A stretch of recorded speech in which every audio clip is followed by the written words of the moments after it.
Merci, Monsieur le Président. Voilà une délibération bien succincte. Cette dissolution de l'Agence régionale d'équipement et de l'aménagement, l'AREA, que vous appelez de vos vœux, sonne en fait comme un désaveu de la précédente mandature 2015-2021. En évacuant de manière grossière sous le motif de l'urgence toutes les raisons qui nous amènent aujourd'hui à cette réintégration des missions de l'AREA, ne tromperont personne. Cela pose deux questions.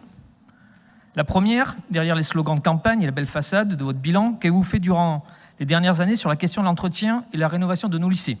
Je suis enseignant, je vais souvent dans les lycées, et je peux vous dire que je peux le constater. Mais au fond, qu'importe d'ailleurs, cette délibération parle d'elle-même et démontre clairement qu'en tout état de cause, vous n'avez pas été à la hauteur.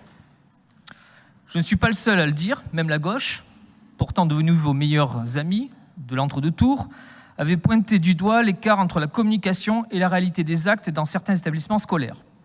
La deuxième question, c'est l'action de M. Pierre-Paul Leonelli à la tête de cette agence. Il aura donc démontré toute l'étendue de son talent pour que l'on arrive à une situation catastrophique.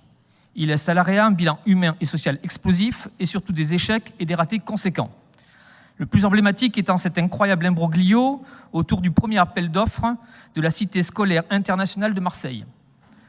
Pourquoi ne pas faire référence aux différentes informations qui estiment une perte sèche d'environ 11,8 millions d'euros?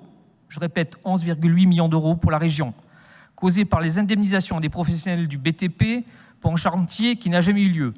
Je vous rappelle qu'un article dans Mediapart est paru à ce sujet et donne tous les détails. 11,8 millions, une paille. Le coût, par exemple, d'une vingtaine de scanners neufs pour nos hôpitaux, la rénovation complète de plusieurs lycées vieillissants, ou l'embauche de nombreux agents de sécurité dans nos gares devenus pour beaucoup des coupe-gorge à certaines heures de la journée.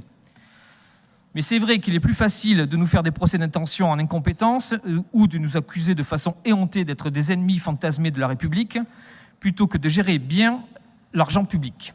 Je vous remercie, Monsieur le Président.